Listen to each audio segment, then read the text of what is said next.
নিষ্পাল সিংকে জন্মদিনের শুভেচ্ছা জানাতে 3টি ছবি শেয়ার করেন কোয়েল মল্লিক।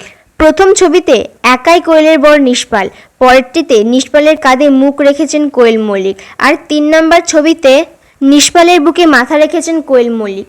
3টে ছবি ইউরোপে বলে মনে করা হচ্ছে। ক্যাপশনে কোয়েল শুধু লেখেন হ্যাপি বার্থডে, তারপর হ্যাশট্যাগে মনের কথা জুড়ে দেন #লাভ, #লাইফ, #ব্লেসিং, #ফরএভার।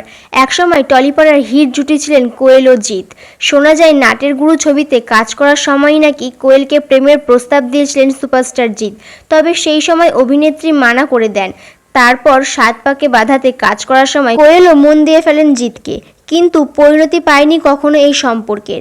কানাঘুষো শোনা গিয়েছে টলিপাড়া থেকেই যে অবাঙালি জিৎকে পছন্দ ছিল না রঞ্জিত মল্লিকের। বিয়ের আগে 7 বছর প্রেম করেছেন কোয়েল মল্লিক। তো কার সাথে প্রেম করেছেন কোয়েল মল্লিক সেটি জানতে হলে আমাদের চ্যানেলে বড় ভিডিও দেওয়া আছে, সেখানে গিয়ে দেখে নেবে।